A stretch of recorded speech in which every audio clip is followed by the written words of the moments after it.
Un millonario dejó todo su dinero y sus bienes a su hija menor, a quien todos consideraban una fracasada. Pero cuando la mayor se enteró de esto, el teléfono sonó a las 6:30 de la mañana, cuando Isabel todavía dormía después del turno de noche en el bar. Llevaba 3 años trabajando allí como barman, no el empleo más prestigioso para una mujer de 32 años con estudios incompletos, pero tampoco tenía muchas opciones. Isabel buscó el teléfono en la mesita de noche a tientas, sin abrir los ojos. Isabel Montalvo, una voz masculina desconocida sonaba formal, fría. Sí, soy yo. Me llamo Ricardo, soy el notario de su padre, Emilio Montalvo. Lamento mucho informarle que su padre falleció ayer por la noche. Un ataque al corazón. Isabel se incorporó en la cama. La habitación estaba sofocante, el aire acondicionado de su pequeño departamento en las afueras de Valencia llevaba tiempo descompuesto y todavía no había podido juntar dinero para arreglarlo. A través de las paredes delgadas se escuchaba el llanto del bebé de los vecinos. Yo, entiendo, no sabía qué más decir. La última vez que había visto a su padre fue hacía 2 años, en el cumpleaños de su sobrina. En esa ocasión, Emilio ni siquiera la saludó, fingiendo no notar su presencia. Necesito que venga a mi oficina hoy a las 2 de la tarde. Es sobre el testamento. Su hermana, Rocío, ya ha sido notificada. Por supuesto, Rocío ya lo sabía. Rocío siempre se enteraba de todo primero. Después de la llamada del notario, Isabel se quedó sentada en el borde de la cama durante media hora más, mirando por la ventana hacia la calle polvorienta. Su padre había muerto. Emilio Montalvo, dueño de una cadena de 8 restaurantes en Valencia y sus alrededores, el hombre que había construido su fortuna desde cero, convirtiendo una pequeña fonda en un verdadero imperio. El hombre que nunca en su vida le había dicho a Isabel que estaba orgulloso de ella. Que la miraba con tal desilusión que ella todavía sentía esa mirada sobre sí, incluso cuando él no estaba cerca. Isabel se levantó y fue a la ducha. Necesitaba encontrar algo decente que ponerse para ir al notario. En su armario no había mucha ropa apropiada.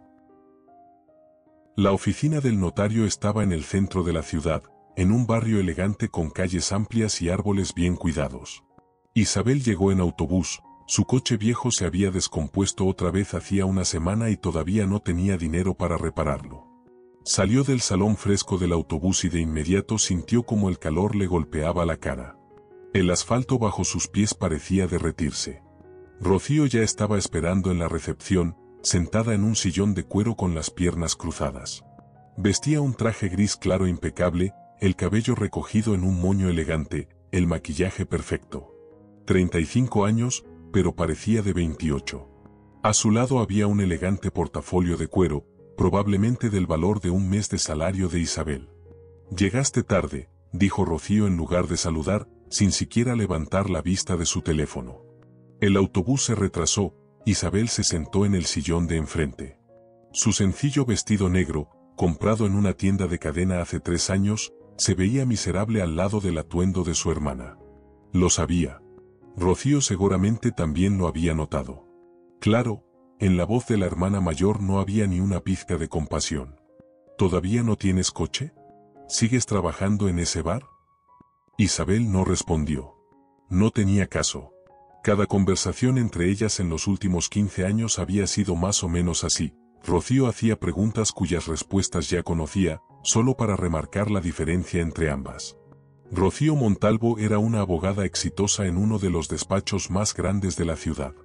Se especializaba en derecho corporativo, trabajaba con clientes importantes, ganaba más de lo que la mayoría de la gente podría imaginar. Vivía en un departamento espacioso en pleno centro, conducía un coche caro, se iba de vacaciones a las islas. Tenía una vida perfecta, al menos así parecía desde afuera. Y siempre había sido la consentida de su padre. Isabel recordaba cómo de niña, Emilio llevaba a Rocío consigo a los restaurantes, le mostraba cómo funcionaba el negocio, le explicaba los detalles de la administración. Rocío tenía entonces 12 años, Isabel 9. A la hija menor, el padre la dejaba en casa con su madre, diciendo que era demasiado pequeña y no lo entendería. Después, cuando Isabel cumplió 15 años, intentó interesarse en los negocios de su padre. Le pidió permiso para trabajar en verano como mesera en uno de sus restaurantes. Emilio se negó, dijo que tenía suficiente personal. Y una semana después contrató a Rocío, no como mesera, sino como asistente del gerente. Tu hermana tiene cabeza, dijo el padre en esa cena, sin siquiera mirar a Isabel. Ella entiende cómo funciona un negocio. Y tú, mejor dedícate a estudiar. Pero cuando Isabel abandonó la universidad en segundo año, sin poder con la carga y perdiendo el interés en una carrera que no había elegido ella misma, su padre no se sorprendió. Era como si lo hubiera esperado. Como si de antemano supiera que no lo lograría.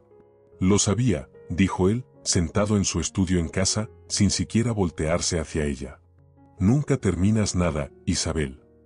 Después de eso, su relación se arruinó definitivamente. El padre dejó de ocultar su decepción. Cada encuentro se volvía una tortura, él la ignoraba o hacía comentarios hirientes sobre su vida fracasada. La puerta de la oficina del notario se abrió y salió un hombre de unos 50 años vestido con traje formal. «Señoritas Montalvo, pasen, por favor». La oficina estaba amueblada con muebles caros de madera oscura. En las paredes colgaban diplomas y certificados enmarcados, sobre el escritorio había una fotografía, el notario con su familia frente al mar. Ricardo invitó a las hermanas a sentarse con un gesto y él se acomodó detrás del escritorio macizo. «Antes que nada, acepten mis condolencias», comenzó, abriendo una carpeta con documentos. «Su padre fue mi cliente durante muchos años. Un hombre maravilloso, un verdadero profesional». Rocío asintió, en su rostro había una expresión de dolor contenido. Isabel simplemente miraba por la ventana, donde detrás del vidrio se veía una calle estrecha con casas antiguas. «Vayamos al grano». El notario se puso los lentes y tomó un documento. «El testamento del señor Montalvo fue redactado hace 3 meses y está debidamente certificado. Es bastante inusual». Rocío se enderezó en su silla. Isabel sintió como la atmósfera en la habitación se tensaba. «Toda mi fortuna», el notario comenzó a leer en tono oficial, incluyendo los restaurantes, bienes raíces, cuentas bancarias y demás activos, con un valor aproximado de 8 millones de euros, se la dejo a mi hija menor, Isabel Montalvo. Se hizo el silencio. Isabel se quedó mirando al notario, sin poder creer lo que escuchaba. Rocío se levantó bruscamente. «Esto es un error». Su voz, normalmente tan controlada y profesional, se quebró en un grito. «Es imposible. Mi padre no pudo». «Por favor, siéntese, señorita Montalvo». El notario hablaba con calma, evidentemente acostumbrado a este tipo de reacciones. «Entiendo su sorpresa. Pero el testamento es absolutamente legítimo. Su padre estaba en pleno uso de sus facultades cuando lo redactó. Hay certificados médicos que lo confirman». «¿Pero por qué?». Rocío no se sentaba, sus manos apretaban el respaldo de la silla con tanta fuerza que los nudillos se le pusieron blancos. «Estuve a su lado toda la vida. Lo ayudé con asuntos legales, lo asesoré en negocios». Y ella, se volteó hacia Isabel con tanto desprecio que la hermana menor retrocedió involuntariamente. «Trabaja de barman en un bar barato. Abandonó la universidad». «Rocío», la voz del notario se volvió más firme, «debo pedirle que se calme. La decisión de su padre es definitiva y no puede ser impugnada. Sin embargo», volvió a mirar el documento. «Hay una línea más. Su padre me pidió que la leyera en voz alta precisamente en su presencia, señorita Rocío». El notario hizo una pausa, como sopesando las palabras, y luego continuó. «Ahora entenderás lo que se siente». El tiempo pareció detenerse. Isabel miraba a su hermana y veía como en el rostro perfecto de Rocío aparecía algo que nunca antes había notado. Desconcierto. Dolor. Incomprensión. «¿Qué significa esto?». La voz de Rocío temblaba. «¿Qué se supone que debo entender?». El notario se encogió de hombros. «No lo sé, señorita. Su padre no dio ninguna explicación. Solo esta frase». Rocío tomó su portafolio y se dirigió a la puerta. «Esto no ha terminado», dijo sin voltearse. «Encontraré la manera de impugnar este testamento. Soy abogada, sé cómo funciona el sistema». La puerta se cerró detrás de ella con un golpe fuerte. Isabel seguía sentada en la silla, incapaz de moverse. 8 millones de euros. Los restaurantes. Toda la fortuna de su padre. Para ella.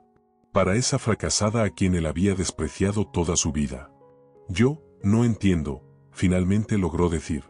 ¿Por qué hizo esto? El notario se quitó los lentes y se frotó el puente de la nariz con cansancio. Señorita Isabel, en 30 años de práctica he visto muchos testamentos extraños. Pero esto es algo especial. Su padre insistió en esa redacción. Reescribió esa frase varias veces hasta encontrar las palabras correctas. Ahora entenderás lo que se siente, repitió Isabel. Pero ¿qué se supone que debo entender? Tal vez, dijo el notario con cautela, dejó alguna explicación. Una carta, un diario, algo más. Revise sus pertenencias personales. Le extendió un sobre grueso con llaves. Estas son de su casa. Y de la oficina en el restaurante principal. Formalmente todo esto ahora es suyo. Los papeles para transferir la propiedad tomarán algunas semanas, pero ya puede disponer de los bienes. Isabel tomó el sobre con manos temblorosas. Las llaves cayeron pesadas sobre su palma. Emilio Montalvo vivía en una casa grande en la colina, con vista al mar. La mansión estaba construida en estilo español tradicional, paredes blancas, techo de tejas, arcos y un patio interior con fuente. Isabel recordaba esa casa. Hacía mucho tiempo, cuando su mamá estaba viva, habían vivido allí todos juntos. Pero después de la muerte de su madre por cáncer, cuando Isabel tenía 22 años, su padre le dijo que debía mudarse y empezar una vida independiente. Rocío para entonces ya vivía sola desde hacía tiempo, en su propio departamento. «Es hora de que madures», dijo entonces Emilio, sin siquiera intentar suavizar las palabras. «No voy a mantenerte para siempre». Isabel llegó a la casa al anochecer del día siguiente. Toda la tarde y noche anterior no pudo dormir, dando vueltas en la cama intentando asimilar lo que había pasado. Por la mañana llamó al trabajo y dijo que no iría durante unos días, asuntos familiares. El dueño del bar, Pablo, no estaba contento, pero aceptó. Al abrir la reja, Isabel caminó por el sendero hacia la puerta principal. El jardín estaba cuidado, su padre evidentemente contrataba un jardinero. Las rosas florecían junto a la pared, el limonero se inclinaba bajo el peso de los frutos. En la fuente corría el agua. Todo estaba como lo recordaba. Y al mismo tiempo, ajeno, lejano, como de otra vida. La llave giró en la cerradura con un clic suave. Isabel entró. Dentro de la casa hacía fresco y estaba en silencio. Un ligero olor a cera para muebles y algo más, esa misma colonia que su padre siempre usaba. Isabel se detuvo en el recibidor y los recuerdos la invadieron. Aquí, en esta escalera, a los 6 años se cayó y se lastimó la rodilla. Su mamá entonces le curó la herida, la besó y le dijo que todo sanaría. Su padre, que en ese momento bajaba, solo frunció el ceño. «Ten más cuidado, Isabel. ¿Para qué corres así?» Y allá, en la sala, estaba el piano. Su mamá tocaba por las noches, hermoso, conmovedor. Rocío tomaba clases de música y también tocaba bastante bien. Isabel intentó aprender, pero no le salía. Los dedos se le enredaban, las notas se desdibujaban ante sus ojos. «Simplemente no tienes talento», dijo una vez su padre, escuchando otro de sus intentos fallidos de tocar una melodía simple. «No todos nacen con dones». Isabel atravesó la sala hasta el estudio de su padre. Precisamente aquí, como le indicaba su intuición, podría haber respuestas. El estudio parecía como si Emilio hubiera salido de ahí apenas ayer. Sobre el escritorio había documentos ordenados cuidadosamente, una taza con café a medio terminar, seco, con una capa en la superficie. Los estantes estaban llenos de libros sobre negocios, economía, administración. En la pared colgaban fotografías, Emilio en la inauguración del primer restaurante, Emilio con algunas figuras oficiales en una ceremonia de premiación, Emilio y Rocío en su graduación de la universidad. No había ni una sola fotografía con Isabel. Se sentó en el sillón de su padre, pesado, de cuero, que crujió bajo su peso. Puso las manos en los apoyabrazos y miró alrededor. ¿Dónde buscar? ¿Qué buscar? Ahora entenderás lo que se siente. ¿Lo que se siente de qué? ¿De no ser amada? Eso ya lo sabía. Había vivido con ese conocimiento durante 32 años. Isabel comenzó a abrir los cajones del escritorio. En el de arriba había artículos de oficina, tarjetas de presentación, algunos recibos. En el de en medio, documentos de los restaurantes, contratos, facturas. En el de abajo, en el cajón de abajo había 3 cuadernos gruesos con tapas de cuero. Isabel sacó el primero y lo abrió. En la página titular había una fecha. Enero de 1998, diciembre de 1998. El diario de su padre. Las manos le temblaron. Isabel abrió el cuaderno al azar y vio la letra familiar de su padre, pequeña, cuidadosa, con trazos marcados. 15 de marzo de 1998. Hoy Rocío obtuvo la calificación más alta en el examen de matemáticas. Estoy tan orgulloso de ella. Es tan inteligente, tan decidida. Una verdadera Montalvo. Más adelante. 23 de marzo de 1998. Isabel trajo otra vez un 5 en historia. Intenté ayudarla con la tarea, pero no escucha. Está en las nubes, dibuja personajes en el cuaderno en vez de estudiar. No sé qué tiene de malo. ¿Por qué es tan diferente? Isabel sintió el dolor familiar en el pecho. Incluso en sus notas personales, su padre no podía dejar de señalar su incompetencia. Tomó el segundo cuaderno. Enero de 2005, diciembre de 2005. El año en que ella tenía 18 y Rocío 21. 8 de julio de 2005. Rocío entró a la carrera de Derecho. Sabía que lo lograría. Será una excelente abogada. Tal vez algún día dirija el departamento legal de mi empresa. 10 de septiembre de 2005. Isabel eligió letras. ¿Letras? ¿Qué va a hacer con eso? Intenté convencerla de elegir algo práctico, economía, administración. Pero es terca. Siempre hace las cosas a su manera, incluso cuando es una tontería. Isabel cerró los ojos. ¿Para qué estaba leyendo esto? ¿Para qué se causaba este dolor? Pero algo la obligó a continuar. Una vaga sensación de que en algún lugar aquí, en estos diarios, estaba escondida la respuesta. Tomó el tercer cuaderno. El más reciente. Enero de 2023, julio de 2025. Abrió la última entrada. 10 de julio de 2025. Ayer fui al notario. El testamento está listo. Pensé mucho tiempo en cómo hacer lo correcto. Más de 30 años he vivido con este conocimiento, con esta verdad que me carcomía por dentro. Fui injusto con Isabel. No, fui cruel con ella. Y ahora que me queda tan poco tiempo, los doctores me dieron 6 meses a lo mucho con mi corazón, intento arreglar al menos algo. El corazón de Isabel se encogió. 6 meses. Su padre sabía que estaba muriendo. La gente siempre me preguntaba por qué trataba tan diferente a mis hijas. Nunca pude responder honestamente. ¿Cómo explicar que cada vez que miraba a Rocío, recordaba la traición? Que sus éxitos, su belleza, sus talentos, todo eso era para mí un recordatorio de que Marta no me amaba, de que ella lo amaba a él. Isabel releyó la última frase 3 veces, intentando entender el significado. Ella lo amaba a él. ¿A él? ¿A quién? Con manos temblorosas comenzó a hojear el diario hacia atrás, buscando la respuesta. 15 de marzo de 2025. Hoy vi en el periódico una fotografía de Felipe Navarro, recibió algún premio por su contribución a la arquitectura. Envejeció, engordó. Pero los ojos son los mismos. Me pregunto si lo sabe. ¿Sospechará que Rocío es su hija? El mundo alrededor de Isabel dio vueltas. Se aferró al borde del escritorio para no caerse. Rocío. La hermana mayor, el orgullo de la familia, la consentida del padre. No era su hija. Los dedos hojeaban las páginas hacia atrás por sí solos, más atrás, más profundo en el pasado. 2 de enero de 2025. Recibí el año nuevo solo. Rocío estaba en una fiesta con colegas, Isabel ni siquiera llamó. Me siento en esta casa grande y vacía y entiendo que viví mi vida mal. Castigué a la persona equivocada. Isabel no tiene la culpa de nada. Era solo una niña, mi niña, la única que realmente era mi hija.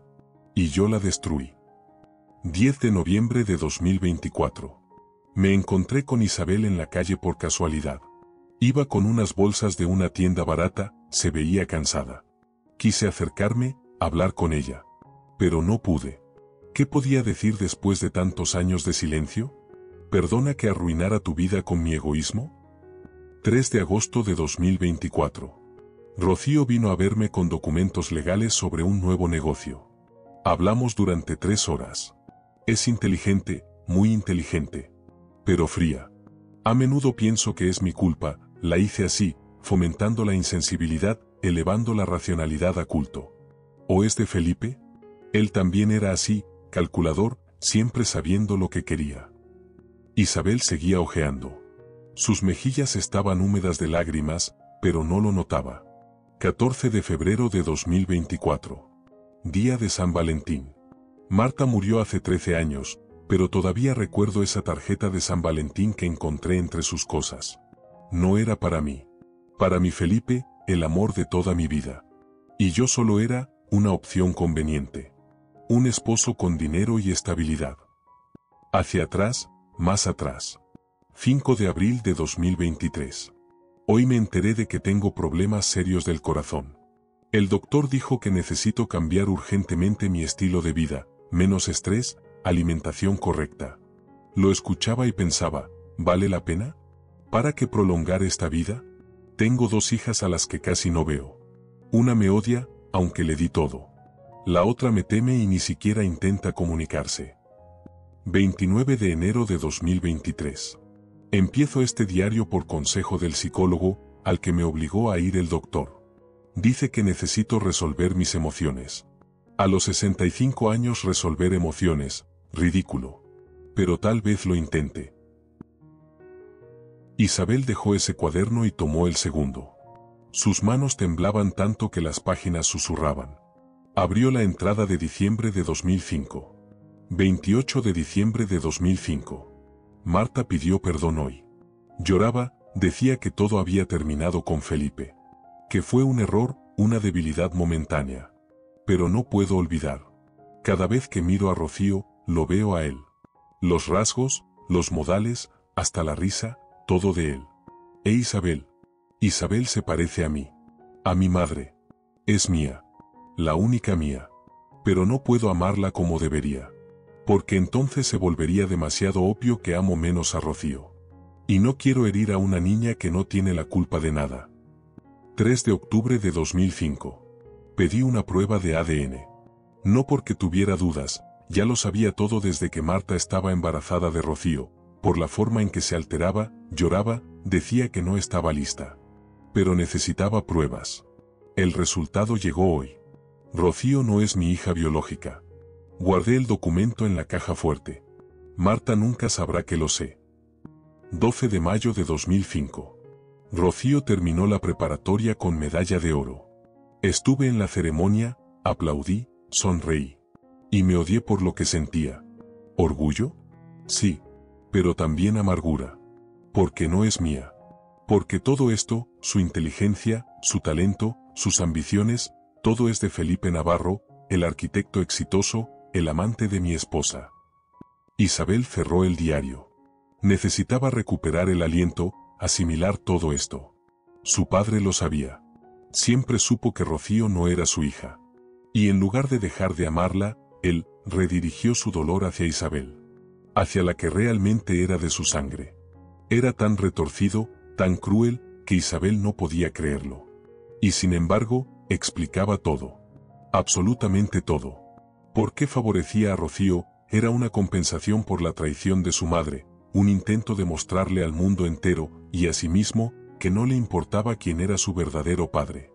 ¿Por qué ignoraba a Isabel? Porque amarla significaba admitir que amaba menos a Rocío. Y no quería hacer eso. No quería herir a la niña que creció considerándolo su padre. Y como resultado, hirió a la otra niña. A su propia hija. Lenta, metódicamente, durante años. Isabel se levantó del escritorio y se acercó a la ventana. Afuera oscurecía. En algún lugar lejano, detrás de la colina, se veía el mar, oscuro, infinito. Pensaba en su padre. En Emilio, que construyó un imperio pero destruyó una familia. Que conocía la verdad pero prefirió callar. Que castigó a la inocente para proteger a la culpable. Pensaba en su madre. En Marta, que murió hace 13 años, llevándose a la tumba el secreto del romance con el arquitecto. ¿Amaba a su madre? Sí. ¿La extrañaba? Cada día. Pero ahora esos sentimientos se mezclaban con algo amargo, con resentimiento. Porque fue precisamente la infidelidad de su madre la que desató esta cadena de destrucción. Y pensaba en Rocío. En la hermana mayor que toda su vida se creyó la consentida del padre. Que nunca se preguntó por qué él trataba tan diferente a sus hijas. Que aceptaba su amor como algo natural y miraba a Isabel desde arriba. Rocío no lo sabía. No tenía ni idea de que toda su vida estaba construida sobre una mentira. Los siguientes 3 días, Isabel los pasó en la casa de su padre, leyendo los diarios. Leía metódicamente, página por página, año tras año. Era una crónica de dolor, del dolor de Emilio, que amaba a una mujer que lo había traicionado. El dolor de un hombre que criaba a la hija de otro hombre y no podía admitirlo ni siquiera ante sí mismo. En los diarios encontraba entradas que le encogían el corazón. 19 de junio de 1993. Hoy Isabel dijo sus primeras palabras. Papá. Lloré.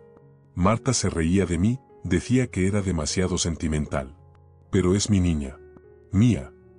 2 de noviembre de 1995. Isabel hizo un dibujo de nuestra familia. 4 figuritas, todas tomadas de la mano. Lo colgué en el refrigerador. Marta dijo que era feo, que Isabel no sabe dibujar. Lo dejé ahí. Porque para mí es perfecto. 17 de diciembre de 1998. Hoy hablé con Felipe Navarro en un evento de negocios. No lo sabe. No sospecha absolutamente nada de que tiene una hija. Me pregunto cómo reaccionaría si supiera la verdad. ¿Exigiría ver a Rocío? ¿O la rechazaría? 30 de marzo de 2000. Ya no puedo soportar esto. Cada día miro a Rocío y lo veo a él.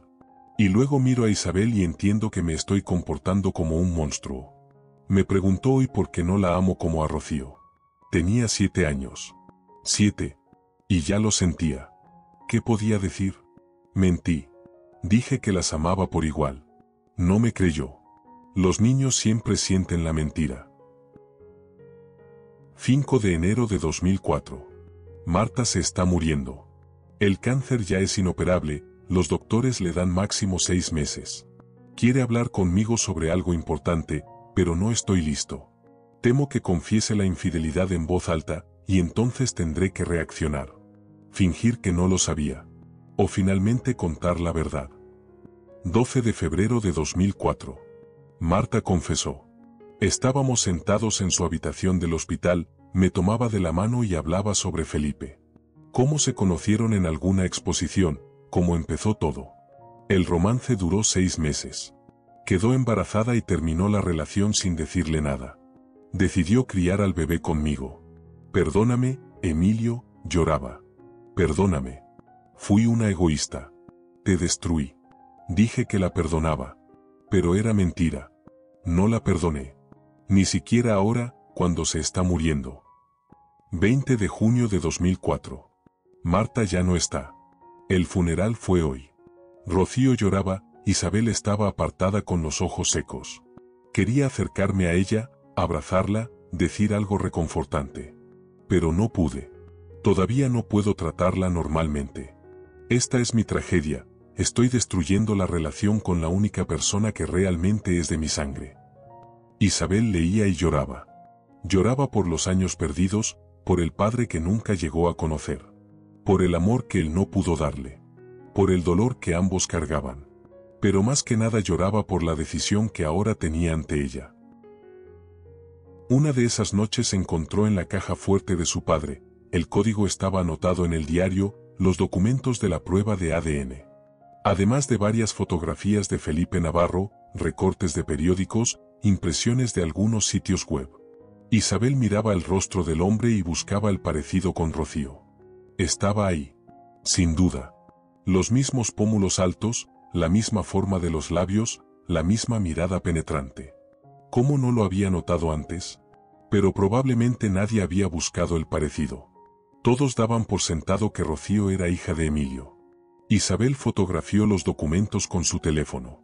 Luego se quedó sentada largo rato, mirando la pantalla. Tenía en sus manos las pruebas. Pruebas irrefutables, legalmente válidas de que Rocío Montalvo no era hija de Emilio Montalvo. ¿Qué haría con este conocimiento? La llamada de Rocío llegó una semana después de la visita al notario. Isabel estaba revisando documentos en el estudio de su padre, intentando entender cómo administrar el negocio. Se sentía ahogada en un océano de cifras, nombres de proveedores y gerentes. Necesitamos hablar. La voz de Rocío era fría, oficial. Ven a mi oficina hoy a las 6. No llegues tarde. Isabel llegó 15 minutos antes de la hora acordada. La oficina del despacho legal donde trabajaba Rocío estaba en un edificio moderno de vidrio en el centro de negocios de Valencia. En el vestíbulo olía a café caro y documentos recién impresos. La chica de la recepción, impecablemente vestida y con sonrisa profesional, llevó a Isabel al piso 20. La oficina de Rocío era de esquina, con ventanales panorámicos y vista a la ciudad. Los muebles, minimalistas, caros. En las paredes, diplomas, certificados, una fotografía de algún seminario internacional. Rocío estaba sentada en su escritorio, escribiendo algo en la laptop. No levantó la vista cuando Isabel entró. Siéntate, señaló la silla para visitantes con la cabeza. Isabel se sentó. Varios minutos pasaron en silencio, interrumpidos solo por el teclear. Finalmente Rocío cerró la laptop y miró a su hermana. Quiero comprarte tu parte del negocio, dijo sin preámbulos. La mitad de todo. Por 4 millones de euros. Es un precio justo. Rocío. Escúchame, Rocío hablaba como hablaría con un cliente, con confianza, profesionalmente, sin emociones. Entiendo que no tienes ni la menor idea de cómo manejar un negocio. No tienes estudios en esta área, no tienes experiencia, no tienes contactos. Vas a arruinarlo todo en un año, máximo 2. Los restaurantes de nuestro padre son el resultado de décadas de trabajo, su legado. No puedo permitir que destruyas esto. ¿Y tú puedes? Isabel se sorprendió de la firmeza de su propia voz. Eres abogada, Rocío, no restaurantera. Pero tengo olfato para los negocios. Y cerebro. Y contactos. En la voz de Rocío sonó la superioridad habitual. 4 millones es más de lo que ganarás en toda tu vida. Podrás comprar un departamento decente, un coche, empezar algo tuyo. Vivir tranquila. Y tú obtendrás lo que, en tu opinión, debió pertenecerte desde el principio. Isabel miraba a su hermana directamente a los ojos. Rocío se sobresaltó, pero rápidamente se recompuso. No entiendo por qué mi padre hizo esto, su voz se volvió más dura. Toda la vida me preparó para ser parte de su negocio. Consultaba conmigo todas las decisiones importantes. Y luego, guardó silencio, apretando los dientes. Esa frase en el testamento. Ahora entenderás lo que se siente. ¿Qué se supone que debo entender, Isabel? La pregunta quedó flotando en el aire entre ellas. Isabel sentía como todo se encogía en su interior. ¿Decir? ¿No decir? Lo que se siente ser rechazada, dijo Isabel en voz baja. Sentir que no eres lo suficientemente buena. Que no te aman simplemente por existir. Rocío guardó silencio, mirándola. En sus ojos brilló algo, ¿incomprensión? ¿Sorpresa? ¿O tal vez, por primera vez en la vida, duda? ¿Crees que yo no sé lo que se siente? La voz de Rocío sonaba extraña, con matices que Isabel nunca había escuchado antes. ¿Crees que para mí todo siempre fue perfecto? ¿Acaso no? Isabel no ocultó la amargura. Nuestro padre te adoraba. Obtenías todo lo que querías. Las mejores escuelas, la mejor universidad, su apoyo, su orgullo, su control. Rocío se levantó bruscamente. Sus expectativas infinitas. No tienes ni idea de lo que es estar en un pedestal en el que te pusieron sin preguntarte. Cada examen, cada decisión, cada elección, todo debía cumplir con sus estándares. No podía equivocarme. Nunca. Porque yo era la hija perfecta. Caminó por la oficina, sus tacones resonaban fuerte en el piso pulido. ¿Y tú podías hacer lo que quisieras? ¿Abandonar la universidad? Por favor. ¿Trabajar de barman? ¿Por qué no? Vivir en un departamento barato, andar en autobús, salir con quien fuera, sin expectativas, sin presión. Eras libre. Isabel miraba a su hermana y no podía creer lo que escuchaba. ¿De verdad Rocío lo veía así? ¿De verdad creía que la indiferencia de su padre era una forma de libertad? Rocío, Isabel también se levantó. Nuestro padre me ignoraba no porque yo fuera libre. Me ignoraba porque no le interesaba. Porque era una decepción. Cada vez que me miraba, lo veía en sus ojos. Tal vez eres demasiado sensible, respondió Rocío con brusquedad, pero en su voz ya no había la seguridad de antes. O tal vez, Isabel dio un paso adelante, nuestro padre tenía razones de las que ni tú ni yo sabíamos. Se hizo el silencio. Rocío miraba a su hermana, e Isabel veía cómo luchaban las emociones en sus ojos. Rabia, desconcierto, algo más. ¿Qué quieres decir? Isabel podía decirlo ahora. Podía sacar el teléfono, mostrar las fotografías de los documentos de la prueba de ADN, contar toda la verdad. Con una sola frase destruir el mundo en el que Rocío había vivido 35 años. Pero algo la detuvo. Nada, negó con la cabeza. Solo que, la vida es más complicada de lo que parece. Las personas son más complicadas. Rocío la miró durante largo rato, luego volvió al escritorio.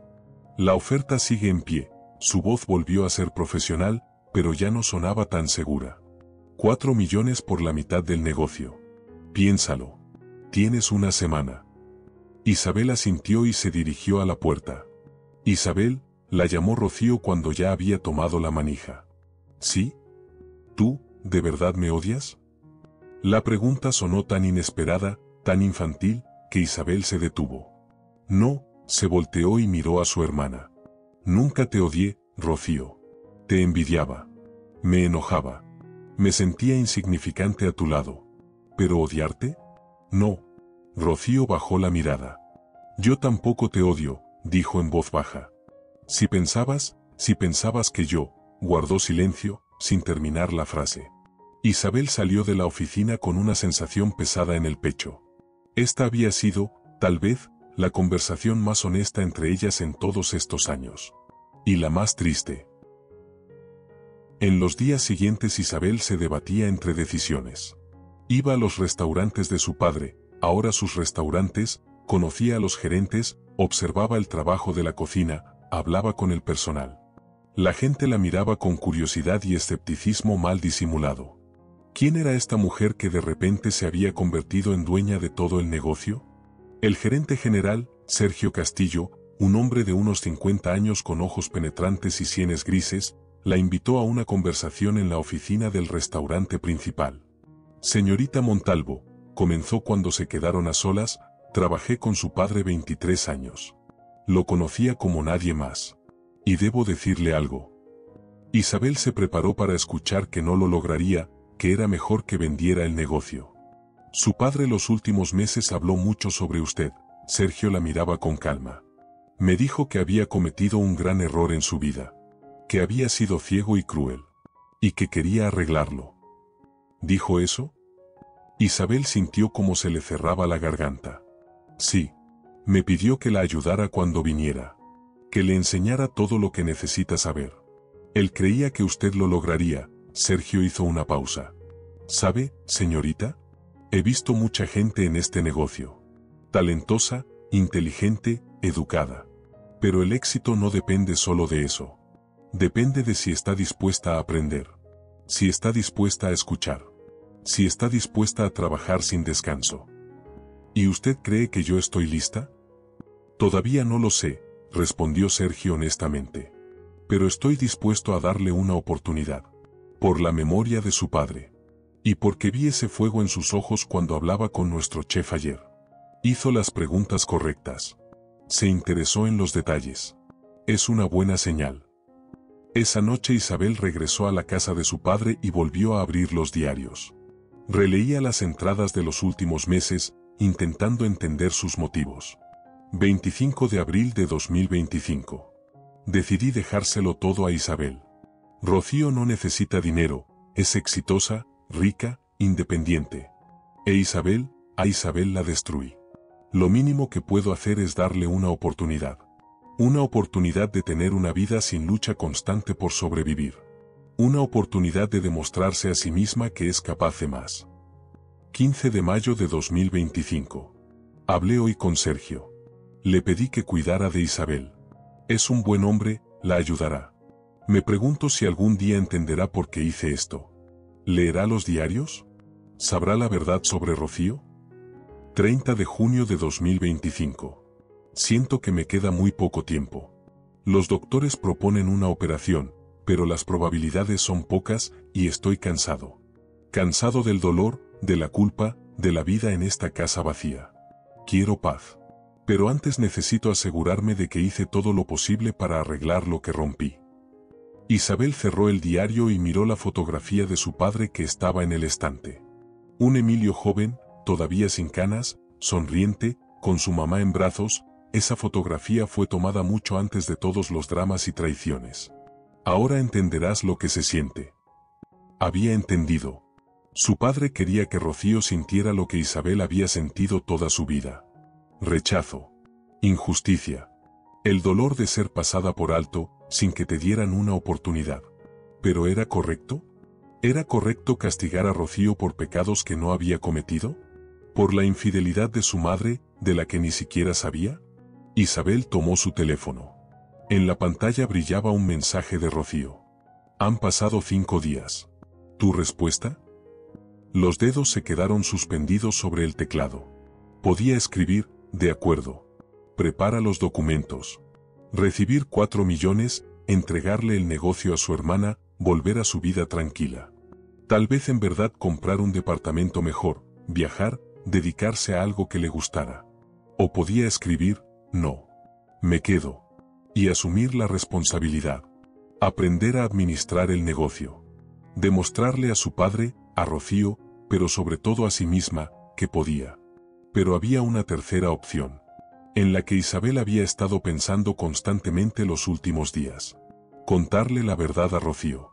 Antes de tomar la decisión final, Isabel necesitaba saber algo. Encontró la dirección del estudio de arquitectura de Felipe Navarro en internet y fue allá sin cita previa. El estudio estaba en un hermoso edificio histórico cerca del casco antiguo. Isabel subió por una escalera estrecha al 3er piso.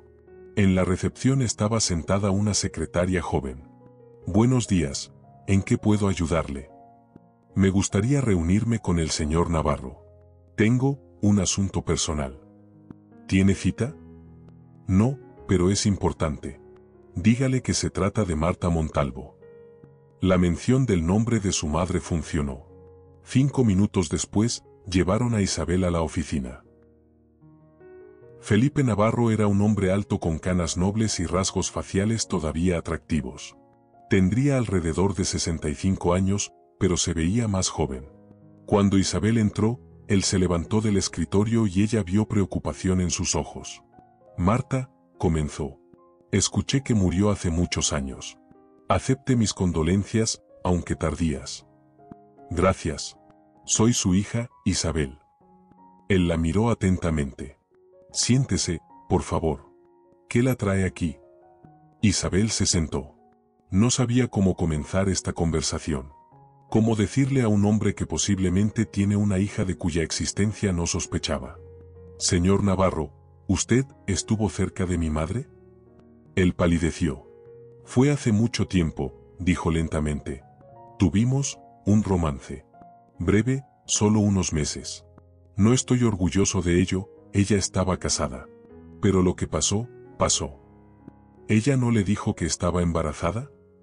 Felipe se quedó inmóvil. ¿Embarazada? No.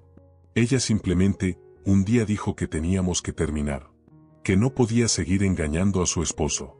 Intenté hablar con ella, pero no contestaba las llamadas. Y luego conocí a mi esposa, Carmen, y la vida siguió adelante. Miró a Isabel con atención.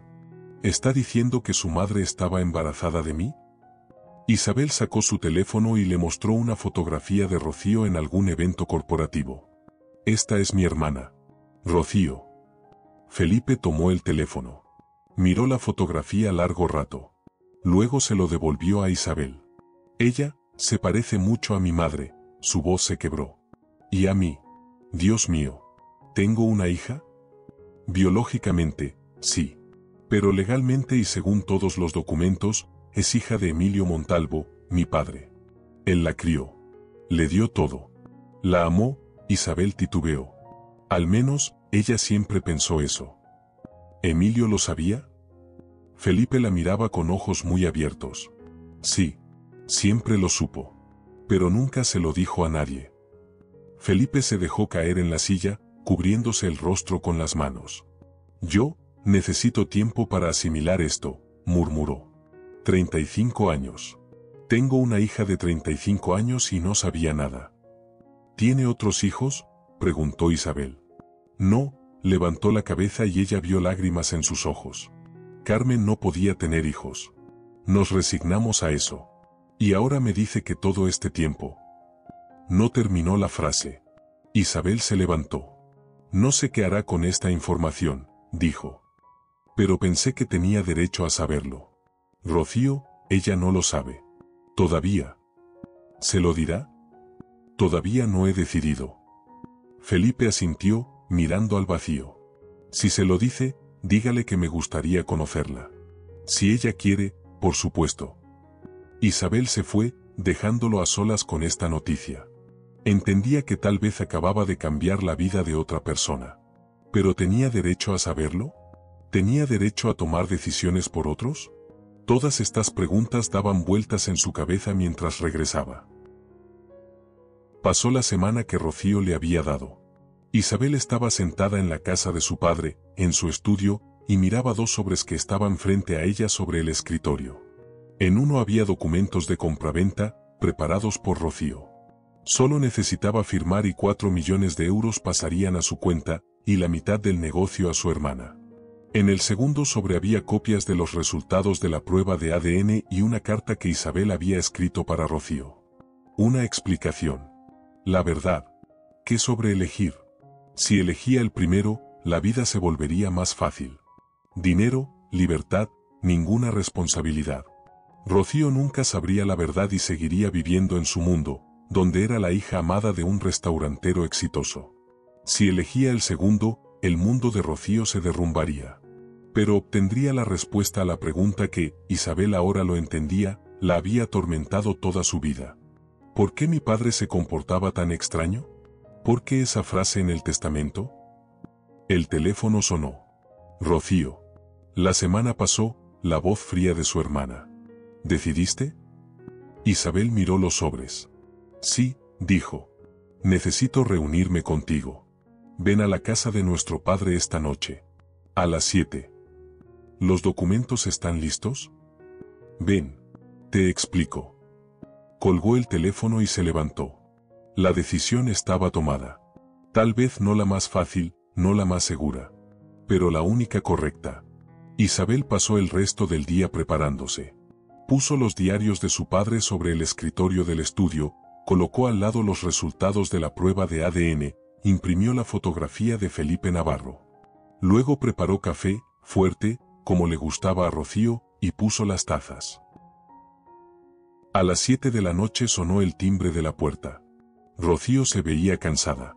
Bajo sus ojos había sombras, el cabello recogido en una cola simple en lugar de su habitual peinado elaborado. Entró a la casa sin saludar y se dirigió directo al estudio. ¿Y bien?, se volteó hacia Isabel. ¿Los documentos están firmados? Rocío, siéntate, Isabel señaló la silla. Necesito contarte algo. ¿Qué más? Si se te ocurrió regatear. No es sobre dinero, Isabel se sentó frente a su hermana. Es sobre nosotras. Sobre nuestra familia. Sobre por qué nuestro padre hizo lo que hizo. Rocío se sentó lentamente, sin quitarle los ojos de encima a Isabel. Encontré los diarios de nuestro padre, comenzó Isabel. Los llevaba desde hace muchos años. Y ahí están las respuestas a las preguntas que nos atormentaron a ambas. Le extendió a su hermana uno de los diarios, abierto en la página necesaria. Rocío comenzó a leer. Isabel veía cómo cambiaba su rostro, primero desconcierto, luego shock, luego algo más, una mezcla dolorosa de emociones. Esto es un error, dijo Rocío, pero su voz temblaba. Nuestro padre no pudo escribir esto. Es su letra, dijo Isabel en voz baja. ¿La conoces? Rocío continuó leyendo, pasando las páginas. Con cada minuto palidecía más. Finalmente cerró el diario y miró a Isabel. ¿Quieres decir que Emilio no es mi padre? Isabel puso sobre la mesa los resultados de la prueba de ADN. Biológicamente, no. Tu padre biológico es Felipe Navarro, un arquitecto. Mamá estuvo con él poco antes de que nacieras. Pero papá, Emilio, te crió como si fuera suya. ¿Te dio todo? Simplemente me odiaba por dentro, terminó Rocío. Su voz era extrañamente plana, pero las manos le temblaban. Cada vez que me felicitaba, cuando estaba orgulloso de mí, cuando me daba todo, no lo hacía por amor. Lo hacía por sentido del deber. Por lástima. No creo que fuera lástima, intentó objetar Isabel. En los diarios escribe. ¿Qué? Rocío se levantó de golpe, su voz se quebró en un grito. ¿Qué escribe? ¿Que le recordaba la traición de mamá? ¿Que no podía mirarme sin dolor? Dios mío. Se agarró del borde del escritorio para no caerse. Toda mi vida fue una mentira. Me esforcé por ser la hija perfecta. Estudiaba con excelencia porque sabía que era importante para papá. Elegí derecho porque él decía que ayudaría al negocio. Renuncié al sueño de ser artista porque no era serio. Y todo este tiempo. Las lágrimas corrieron por sus mejillas, corriendo el rímel. Todo este tiempo él te amaba a ti. A ti, a quien ni siquiera miraba. Porque tú eras su verdadera hija, y yo solo un recordatorio de cómo mamá lo traicionó. Isabel se levantó e intentó abrazar a su hermana, pero Rocío se apartó. No, se secaba las lágrimas con el dorso de la mano. No me tengas lástima. No quiero tu lástima. No es lástima, Rocío. Isabel sentía como también se le llenaban los ojos de lágrimas. Entiendo lo que sientes. Porque yo sentí lo mismo. Toda mi vida. Cada vez que él te miraba con orgullo, y a mí con decepción. Cada vez que tú obtenías todo, y yo nada. Entonces, ¿por qué? Rocío se volteó hacia ella, el rostro mojado por las lágrimas. ¿Por qué me lo contaste? Podías simplemente tomar el dinero, venderme tu parte y olvidarte de esto. ¿Para qué? La pregunta quedó suspendida entre ellas. Isabel guardó silencio, buscando las palabras correctas. Porque tenías derecho a saberlo, finalmente dijo. Porque no quiero que haya secretos entre nosotras. Porque somos hermanas, crecimos juntas. Tenemos la misma mamá. Y si queremos algún día arreglar todo lo que nuestra familia rompió, debemos empezar con la verdad. Rocío la miró largo rato. Luego volvió a sentarse en la silla y se cubrió el rostro con las manos. Ya no sé quién soy, susurró entre los dedos. Todos estos años fui Rocío Montalvo, hija del restaurantero, abogada, mujer fuerte e independiente. ¿Y ahora, quién soy ahora? Sigue siendo la misma. Isabel se sentó a su lado y con cuidado tomó la mano de su hermana. Esta vez Rocío no se apartó. Sigue siendo igual de inteligente, exitosa, fuerte. Solo cambió que ahora lo sabes. El conocimiento no cancela quién fuiste y en quién te convertiste. Pero todo lo que logré, lo logré porque intentaba cumplir con sus expectativas. Las expectativas de un hombre que no era mi padre. Emilio fue tu padre, dijo Isabel con firmeza. Tal vez no biológico. Pero te crió. Cuidó de ti. A su manera te amaba, creo. Solo que no sabía cómo demostrarlo correctamente. Conmigo, contigo, con las dos. Las hermanas estaban sentadas juntas, tomadas de la mano. Afuera el sol se ponía lentamente, tiñendo el cielo de tonos escarlata y dorados. Hay algo más, dijo Isabel en voz baja. Me reuní con Felipe Navarro. Tu padre biológico. Rocío se sobresaltó. ¿Para qué? Pensé que tenía derecho a saberlo. Él quiere conocerte. Si tú quieres, por supuesto. No sé, Rocío negó con la cabeza. Necesito tiempo. Tiempo para asimilar todo esto. Lo entiendo. Se quedaron sentadas en silencio largo rato. Finalmente Rocío se levantó. Tengo que irme, se secó los ojos, intentó arreglarse. ¿Qué hay del negocio? Isabel negó con la cabeza. Me quedo con todo. Voy a aprender a administrar los restaurantes. Sergio prometió ayudarme. ¿Estás segura? En la voz de Rocío no había burla ni desprecio. Solo una pregunta sincera. No, admitió Isabel honestamente. Pero quiero intentarlo. Quiero demostrarme que puedo. Y a nuestro padre, aunque ya no pueda verlo. Rocío asintió. Sí, si necesitas ayuda con asuntos legales. Contratos, negocios. Puedo asesorarte. Gratis. Fue tan inesperado que Isabel no encontró respuesta de inmediato. Gracias, logró decir finalmente. Eso significa mucho para mí. Rocío se dirigió a la salida, pero en la puerta se detuvo. ¿Isabel? ¿Sí? Yo, perdón. Por todos estos años. Por mirarte desde arriba. Por no intentar entender lo difícil que fue para ti. Isabel sintió como se le hacía un nudo en la garganta. Y tú perdóname. Por la envidia. Por el enojo. Por no ver que para ti no era tan fácil como parecía. Rocío se fue, e Isabel se quedó sola en la casa grande. Regresó al estudio, miró los diarios, las fotografías, todo ese legado de dolor y secretos que había dejado su padre. Ahora entenderás lo que se siente. Sí, ambas habían entendido. Rocío entendió lo que se siente ser rechazada, saber que el amor en el que creciste fue una mentira. Isabel entendió lo que se siente tener una oportunidad de empezar de nuevo, tomar responsabilidad, intentar convertirse en quien su padre nunca le dejó ser. Y tal vez lo más importante, ambas entendieron que el dolor que habían cargado toda su vida no era culpa de la otra. Era un dolor nacido de secretos, mentiras e incapacidad de perdonar. Los primeros meses fueron un infierno.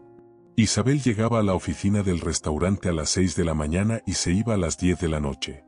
Aprendía el menú, memorizaba nombres de proveedores, entendía los reportes contables, recorría los 8 restaurantes, hablaba con el personal. Sergio realmente la ayudó, era paciente, le explicaba todo varias veces, cubría sus errores frente a otros empleados. Pero incluso con su ayuda era increíblemente difícil. Isabel entendía que muchos no creían en ella. Escuchaba murmullos a sus espaldas. No sabe nada. Pronto todo se derrumbará. Emilio nunca habría permitido tal error. Hubo momentos en que quiso dejarlo todo. Vender el negocio, tomar el dinero y desaparecer a algún lugar lejano. Pero algo no la dejaba rendirse. Tal vez terquedad. O tal vez el deseo de demostrarles a todos esos murmuradores que estaban equivocados. Rocío llamaba una vez por semana. Breve, al punto, pero llamaba. La asesoraba en asuntos legales, a veces le aconsejaba cómo llevar mejor tal o cual negocio. Su relación era extraña, no cercana, pero tampoco hostil. Más bien, cautelosa. Como si ambas no supieran cómo comportarse una con la otra en esta nueva realidad. 3 meses después, Rocío se reunió con Felipe. No le contó detalles a Isabel, solo dijo que la reunión había pasado. Que hablaron. Que resultó ser una persona decente, aunque completamente extraña. No es mi padre, dijo Rocío por teléfono. Emilio fue mi padre. Con todos sus defectos y rarezas. Y Felipe es simplemente un hombre con quien casualmente comparto ADN. Isabel entendía ese sentimiento. La familia no es solo sangre. Es historia, recuerdos, años vividos juntos. Buenos y malos. 6 meses más tarde, finalmente sintió que empezaba a entender el negocio. No completamente, por supuesto. Todavía había muchas lagunas, muchas cosas que necesitaba aprender. Pero ya no se sentía completamente perdida. Ya podía tomar decisiones, hablar con los gerentes de igual a igual, planear el desarrollo. El personal también cambió gradualmente su actitud hacia ella. Algunos siguieron siendo escépticos. Pero había quienes empezaron a respetar su esfuerzo, su deseo de aprender. Usted no es como su padre, le dijo una vez el mesero principal Marco, que trabajaba en el restaurante principal desde su fundación. Él era duro, exigente. ¿Y usted escucha a la gente? Pregunta opiniones. Eso es bueno. Ese día Isabel sintió por primera vez algo parecido al orgullo de sí misma. Era una cálida noche de octubre. Isabel estaba en la terraza del restaurante principal, mirando las luces de la ciudad. Hoy celebraban el aniversario, un año desde el día en que se convirtió en dueña del negocio. Sergio organizó una pequeña recepción para empleados clave y socios.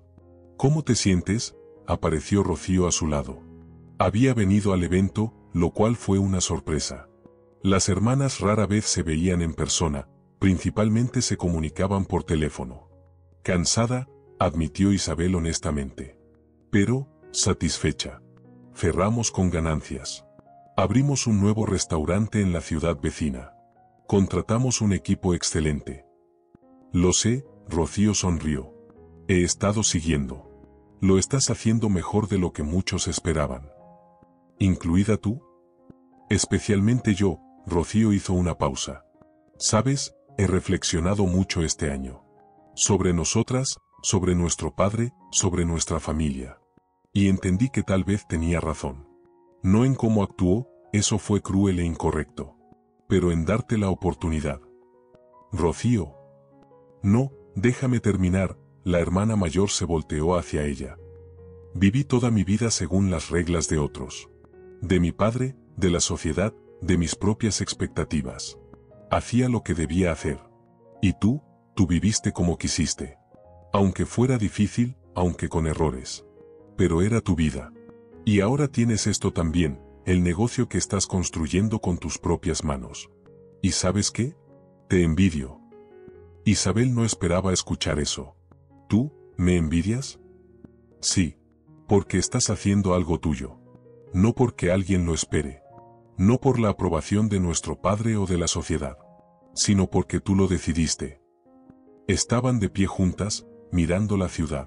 Y por primera vez en su vida, Isabel sintió que entre ellas no estaba ese muro que siempre las había separado. Estoy considerando cambios, dijo Rocío inesperadamente. En mi vida. Tal vez deje el despacho. Me dedique a otra cosa. Todavía no sé a qué. Pero quiero intentarlo. Pintura, recordó Isabel las palabras de Rocío de aquella noche. Tal vez, Rocío sonrió. Suena loco, ¿verdad? Dejar la carrera de abogada por la pintura a los 36 años. Suena a vida, dijo Isabel suavemente. Se quedaron un poco más en silencio, luego regresaron con los invitados. Pero algo había cambiado. Algo importante. Más tarde esa noche, cuando todos se fueron, Isabel se quedó sola en el restaurante vacío. Caminó entre las mesas, acomodando sillas, apagando luces innecesarias. Aquí, en este lugar que construyó su padre, sintió por primera vez una conexión con él. No esa conexión dolorosa de resentimiento y decepción que había antes, sino algo diferente. Comprensión. Emilio había sido un hombre roto. Un hombre que cargaba el dolor de la traición y no sabía cómo manejarlo. Tomó decisión equivocada tras decisión equivocada, lastimando a quienes debía amar. Pero al mismo final, intentó arreglar al menos parte de lo que había hecho. El testamento no era solo sobre dinero. Era su mensaje. A Rocío, que el amor no siempre es lo que parece. A Isabel, que era capaz de más de lo que pensaba. Ahora entenderás lo que se siente. Habían entendido. Ambas. Y tal vez esa comprensión fue lo más valioso que pudo darles. Isabel cerró el restaurante y salió a la calle. La noche de octubre era cálida, las estrellas brillaban intensamente en el cielo. Sacó su teléfono y le escribió a Rocío. Gracias por venir hoy. ¿Nos vemos esta semana?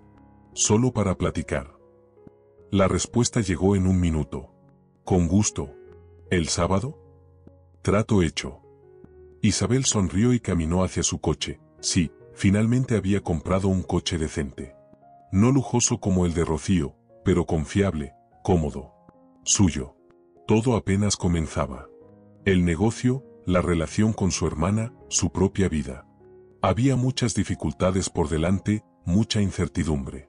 Pero por primera vez en 32 años, Isabel no tenía miedo del futuro. Porque ahora sabía que lo lograría. no porque alguien creyera en ella, sino porque ella creía en sí misma. Y en algún lugar, si tal cosa es posible, Emilio Montalvo miraba a sus hijas y tal vez por primera vez sentía verdadero orgullo.